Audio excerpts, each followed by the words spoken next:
계시록 18장 9절에서 19절 말씀까지 보겠습니다. 요한계시록 18장 9절입니다.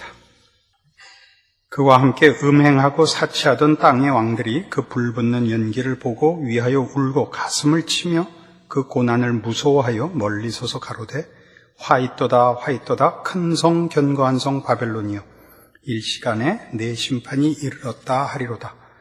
땅의 상고들이 그를 위하여 울고 애통하는 것은 다시 그 상품을 사는 자가 없습니다. 그 상품은 금과 은과 보석과 진주와 세마포와 자주 옷감과 비단과 붉은 옷감이요 각종 향목과 각종 상아 기명이요 값진 나무와 진유와 철과 옥석으로 만든 각종 기명이요 계피와 향료와 향과 향유와 유향과 포도주와 감람유와 고운 밀가루와 밀과 소와 양과 말과 수레와 종들과 사람의 영혼들이라. 바벨론아, 네 영혼에 탐하던 과실이 네게서 떠났으며 맛있는 것들과 빛난 것들이 다 없어졌으니 사람들이 결코 이것들을 다시 보지 못하리로다. 바벨론을 인하여 치부한 이 상품의 상고들이 그 고난을 무서워하여 멀리 서서 울고 애통하여 가로되 화 있도다 큰 성이여 세마포와 자주와 붉은 옷을 입고 금과 보석과 진주로 꾸민 것인데 그러한 부가 일시간에 망하였도다. 각 선장과 각 처를 다니는 선객들과 선인들과 바다에서 일하는 자들이 멀리 서서 그 불붙는 연기를 보고 외쳐가로되 이 큰 성과 같은 성이 어디 있느냐 하며 티끌을 자기 머리에 뿌리고 울고 애통하여 외쳐가로되 화 있도다 이 큰 성이여 바다에서 배부리는 모든 자들이 너의 보배로운 상품을 인하여 치부하였더니 일시간에 망하였도다. 바벨론 멸망을 인하여 애통하는 왕들과 상고들과 선인들 이 세 그룹의 그 애가가 기록되어 있습니다. 이들의 애가는 바벨론의 멸망을 애통해하는 것입니다. 근데 그 애통은 바벨론을 위한 애통이 아니고 11절에 있는 바와 같이 땅의 상고들이 그를 위하여 울고 애통하는 것은 다시 그 상품을 사는 자가 없음이라 해서 저들의 치부하던 수단과 근거가 없어진 것에 대한 애통이요. 더 중요한 것은 10절에 보는 바와 같이 그 고난을 무서워하여 멀리 서서 가로되 화 있도다 큰 성 견고한 성 바벨론이여 일시간에 내 심판이 이르렀도다 라고 얘기를 함으로써 저들의 애통은 바벨론의 멸망이 가져오는 저들의 멸망을 슬퍼하는 것입니다. 이 바벨론의 멸망으로 인하여 바벨론으로 인하여 치부하였던 또는 세력을 얻었던 왕들, 세력, 세상의 세력과 상고들, 사치와 영화를 누리던 세력들과 선인들, 그 이익을 얻던 이들이 다 함께 멸망받을 수밖에 없는 것을 저들의 이 한탄과 비통한 애가를 통하여 성경이 증언하고 있는 것입니다. 그런데 바로 이 바벨론의 멸망의 근거가 또는 이유가 오늘 내용 속에 나옵니다. 12절과 13절을 보시면 이제 11절에 땅의 상고들이 그를 위하여 우는데 바벨론의 멸망을 인하여 우는데 그들이 우는 이유는 바벨론을 근거로 한 세상적 사치와 부거든요.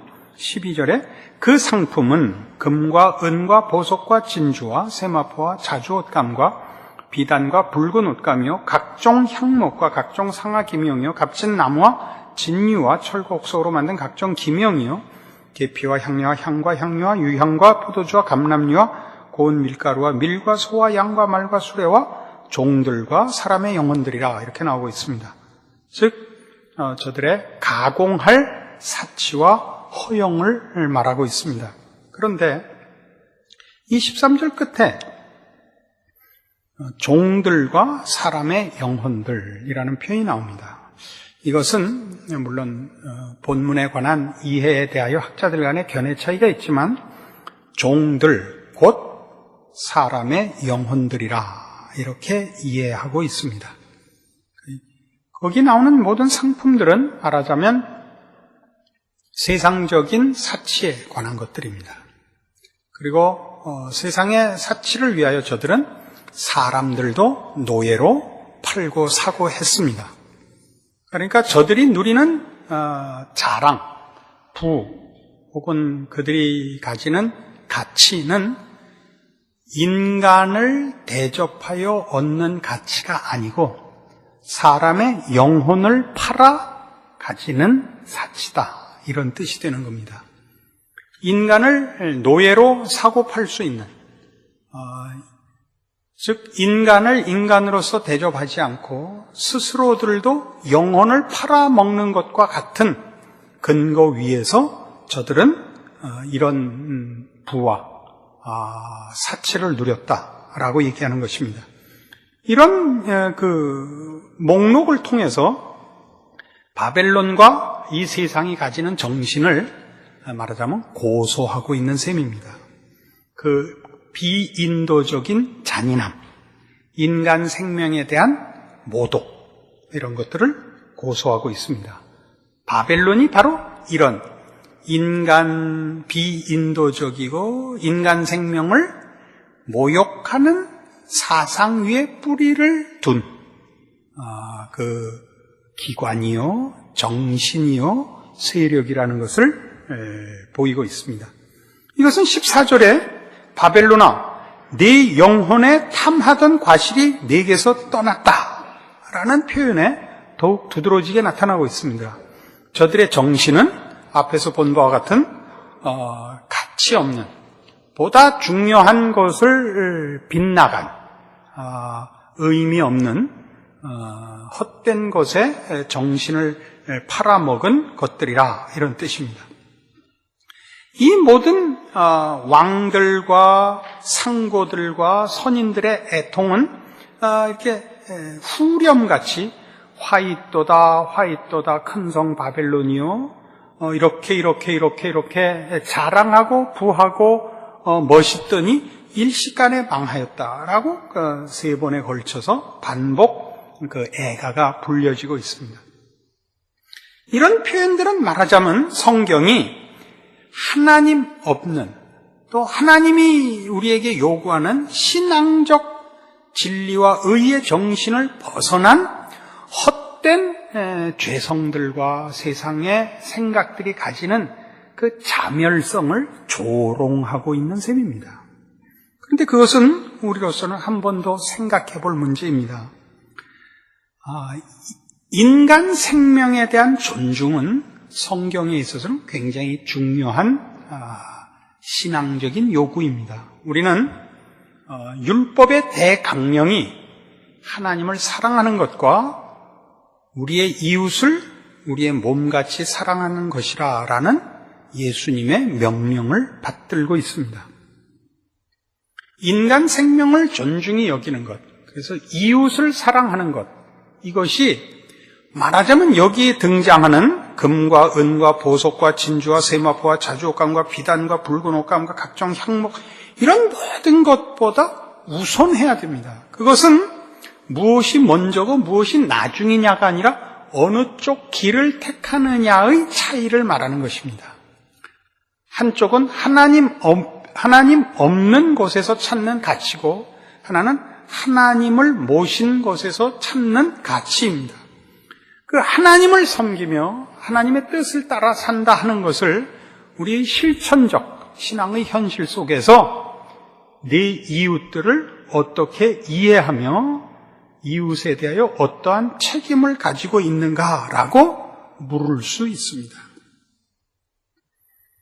우리는 누가복음 10장에서 이런 중요한 비유를 하나 봅니다. 찾아가 보실까요? 누가복음 10장 25절입니다. 잘 아는 내용이지만 우리 한번 더 봅시다. 어떤 율법사가 일어나 예수를 시험하여 가로되 선생님, 내가 무엇을 하여야 영생을 얻으리까? 예수께서 이르시되 율법에 무엇이라 기록되었으면 네가 어떻게 읽느냐? 대답하여 가로되 내 마음을 다하며 목숨을 다하며 힘을 다하며 뜻을 다하여 주 너의 하나님을 사랑하고 또한 네 이웃을 네 몸과 같이 사랑하라 하였나이다. 예수께서 이르시되 네 대답이 옳도다. 이를 행하라 그러면 살리라 하시니 이 사람이 자기를 옳게 보이려고 예수께 여쭤대. 그러면 내 이웃이 누구니까? 그래서 여러분 잘 아는 선한 사마리아인 비유가 베풀어집니다. 질문은 무엇이었죠? 내 이웃이 누구입니까? 하나님을 사랑하고 내 이웃을 사랑해라. 하나님은 대상이 분명하죠. 하나님을 사랑했습니다. 그럼 난 어디까지 사랑하면 내 이웃을 사랑하는 것입니까? 이런 얘기입니다. 어디까지 사랑하면 내 이웃을 사랑하라는 계명을 다 지키는 것이 됩니까? 그래서 여러분 잘 아는 이 선한 사마리아인 비유에서 어떤 사람이 예루살렘에서 여리고로 내려가다가 강도를 만나 죽게 된 것을 제사장이 그냥 지나가고 레위인이 지나가고 사마리아인이 지나가다 구해줬다 하는 얘기를 알고 있습니다. 끝이 이렇게 되어 있습니다. 36절, 네 의견에는 이 세 사람 중에 누가 강도 만난 자의 이웃이 되겠느냐? 가로되 자비를 베푼 자니이다. 예수께서 이르시되 가서 너도 이와 같이 하라. 질문이 뭐였죠? 원래 질문은 어디까지 사랑하면 네 이웃을 사랑하라는 그 계명을 다 지키는 게 됩니까? 어디까지가 내 이웃입니까? 라는 질문을 던졌고 그 답으로 예수님께서 베푼 이 비유에서의 결론은 강도 만난 사람이 볼 때 누가 이웃이었겠느냐 이겁니다. 자비를 베푼 자니이다. 가서 너도 그와 같이 해랍니다. 자, 우리는 우리의 이웃을 우리가 정하는 것이 아니라 하나님이 정합니다. 말하자면 우리 이웃은 1차적으로 우리 옆에 사는 사람들입니다. 장소적으로 우리가 만나고 우리가 알고 하는 사람들이 1차적으로 우리의 이웃입니다. 그러나 좀 더 넓게는 우리와 한 공동체를 이루고 우리와 같은 시대를 사는 자들이 우리의 이웃입니다.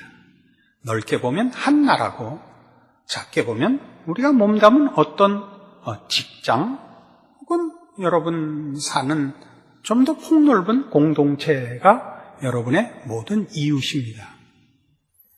그 이웃 앞에서 무엇을 하려는 거죠? 저들의 필요에 응하라는 것입니다. 하나님께서 우리에게 주신 아주 중요한 이 율법 정신으로 표현되는 요구가 뭐냐 하면 모든 인간은 하나님의 형상대로 지음을 받고 하나님이 만들어 이 세상에 살게 한 하나님의 작품이며 그 인생에 하나님이 계획과 뜻과 사랑을 두신 존재라는 엄연한 사실입니다. 우리는 어떤 존재도 경멸하거나 우습게 보거나 뭐라 그래야 돼요? 업신여기지 말아야 됩니다. 우리의 신앙에서 제일 우리의 신앙을 점검할 수 있는 좋은 것은 뭐냐면 우리가 살고 있는 이 나라, 이 시대, 내가 몸담고 있는 공동체에 대해서 불만이 있느냐 없느냐입니다. 모든 불만은 어디서부터 나오느냐 하면 내 이웃에 의해서 내가 도움을 받아서 내 책임이 줄고 내가 고통이 없는 것입니다. 여러분 이 나라 걱정을 하십니까? 그 걱정의 가장 근본적인 것이 뭡니까? 우리나라는 왜 정치를 그지같이 해서 내가 고민해야 되는가입니다. 우리는 모두 자신은 고민하지 않고 고생하지 않고 고통을 느끼지 않고 그리고 나는 가만히 있어도 되는 그런 이웃을 요구하고 있는 것입니다. 신앙은 뭐냐? 하나님이 우리에게 주신 모든 조건과 환경과 형편이 신적 지혜와 능력에 의해서 주어진 것이라는 걸 믿으라는 것입니다. 여러분이 그때 희생을 해야 되고 고생을 해야 되고 남의 짐을 대신 져야 된다고 환경이 혹은 상황이 그렇게 되면 기쁘게 받아들이라는 것입니다. 이 선한 사마리아인은 자기 길을 가다가 강도 만난 사람을 봐서 자기 가던 길을 멈추고 이 사람을 치료하기 위하여 시간과 돈과 정성을 내는 겁니다. 다른 제사장이나 레위인은 자기 길을 갖고 자기 일에 방해를 받는 것을 거부했습니다. 우리는 성경이 요구하는 이런 이웃에 관한 이해가 하나님 사랑이란 묶여있는 율법 정신이라는 것을 보통 놓치고 있습니다. 우리는 이런 성공 시대를 살고 있고 경쟁 시대를 살고 있기 때문에 누구로 인하여 내 길이 방해받고 내 시간이 손해를 보고 하는 걸 감당을 못하고 우리나라 크게는 적게는 우리 교회 이렇게라도 전부 한 마음 한 뜻이 되고 다 유능한 사람만 모여서 일사불란하게 뭐가 쫙 되는 것이 잘하는 것이요 멋있는 것이요 심지어 신앙이요 하나님의 영광이라고 생각을 합니다. 그렇지 않다는 겁니다. 가던 길을 멈추시고 강도 만난 사람을 치료하시고 싸매시고 들쳐업고 나귀에 태워 여관에 데려다 주고 돈까지 주어서 내가 갔다가 올 때 다시 들를 테니까 돈이 더 들면 그때 더 드리겠습니다 하라고요. 이게 신앙입니다. 여러분은 한 나라를 위하여 혹은 한 시대를 위하여 부름을 받기 이전에 모두 다 하나님의 백성으로 자기에게 주어진 시간과 공간 속에서 이런 하나님의 사람으로 존재해야 하고 하나님께서 여러분이 살도록 여러분을 존재케 한 시간과 공간과 환경과 조건이 신적 작정에 의해서 주어진 것이라는 걸 잊지 않아야 됩니다. 그래서 여러분 뭐 해야 된다고요? 하나님을 사랑하는 마음으로 이웃을 사랑해야 됩니다. 함께 가야 합니다. 그런 모든 인간에 대한 가치와 신적 작정을 인정하는 신앙으로의 예의를 갖출 줄 모르면 여러분이 아무리 뛰어나거나 여러분이 아무리 앞서가도 그것은 무의미합니다. 그렇게 되면 뭐가 되느냐 하면 우리가 우리의 시대나 혹은 우리의 나라나 혹은 우리의 이웃에 대하여 불평하는 것은 이해관계와 연결되어 있기 때문입니다. 우리는 이해관계를 벗어나야 되는 것입니다. 그렇죠? 기꺼이 바보가 되시고 기꺼이 꼴찌를 할 각오를 하셔야 됩니다. 그것이 십자가의 정신입니다. 이것이 신앙입니다.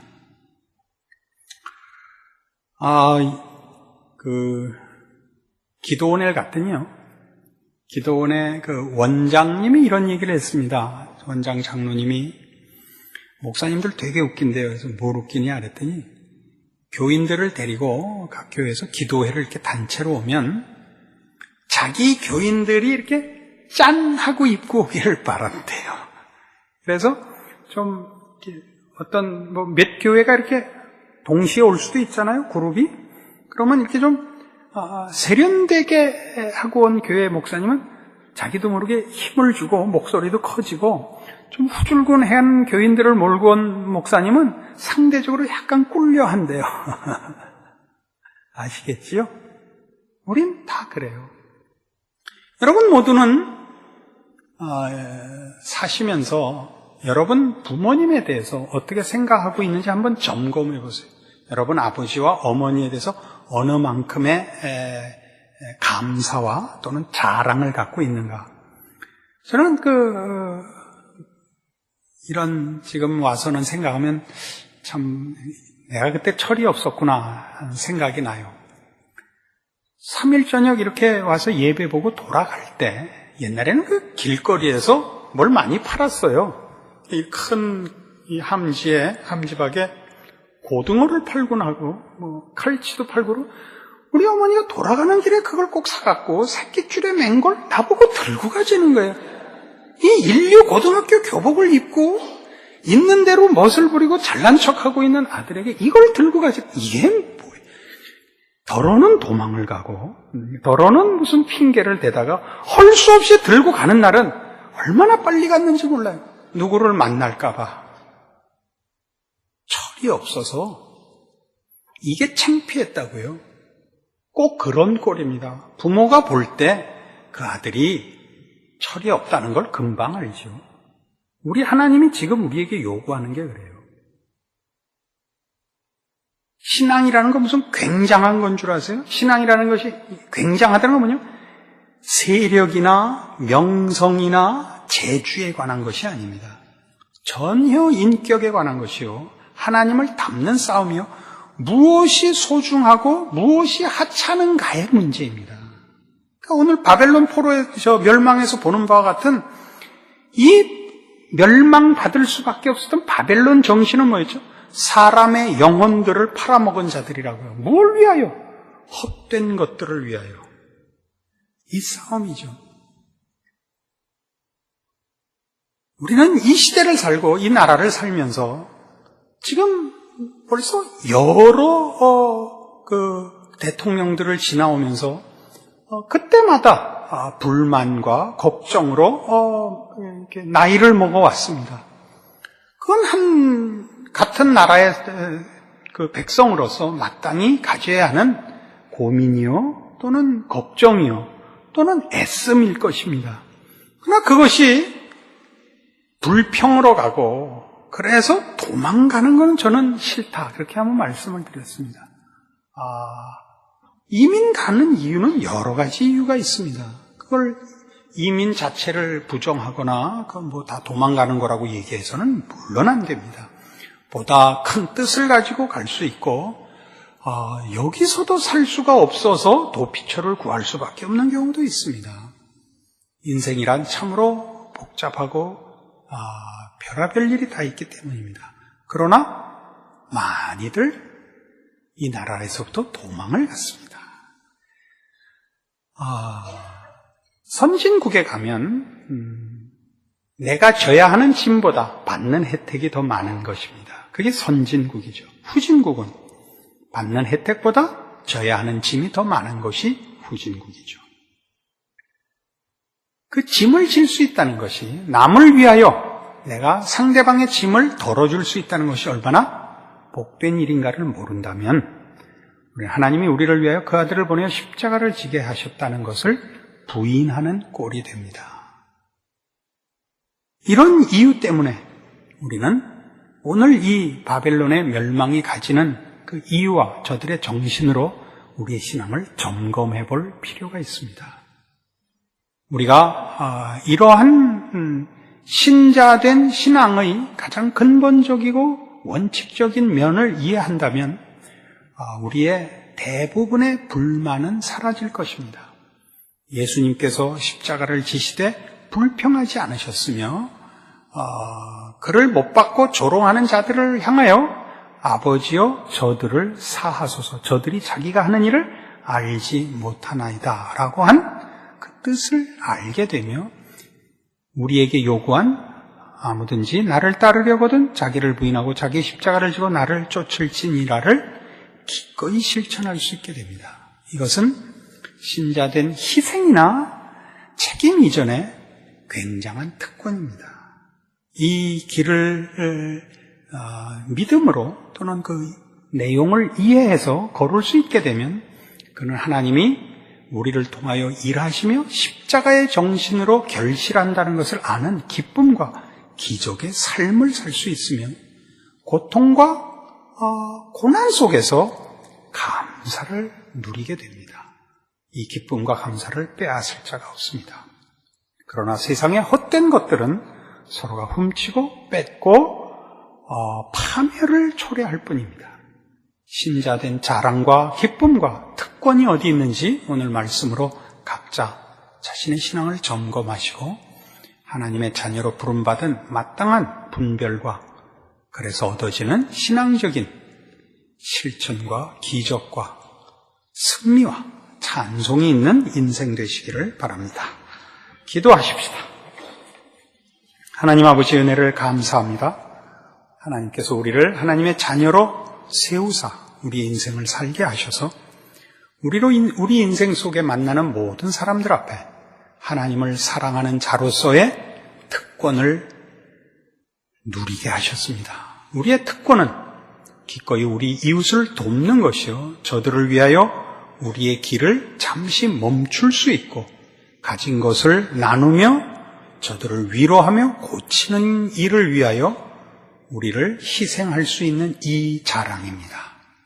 이 복된 인생을 주 앞에 부름받았으니 주께서 우리 앞에 모범을 보이사 십자가를 지신 바로 그 사랑으로, 그 하나님의 자비와 긍휼로 우리의 인생을 살며 우리의 몸담은 이 시대를 살게 하사 우리가 있는 곳에 참다운 이웃 사랑과 거기서 위로받고 치료받는 사랑이 만들어내는 하나님을 알며 하나님 앞에서 복받는 놀라운 기적들이 결실되는 삶을 누리게 하여 주시옵소서. 예수님 이름으로 기도합니다. 아멘.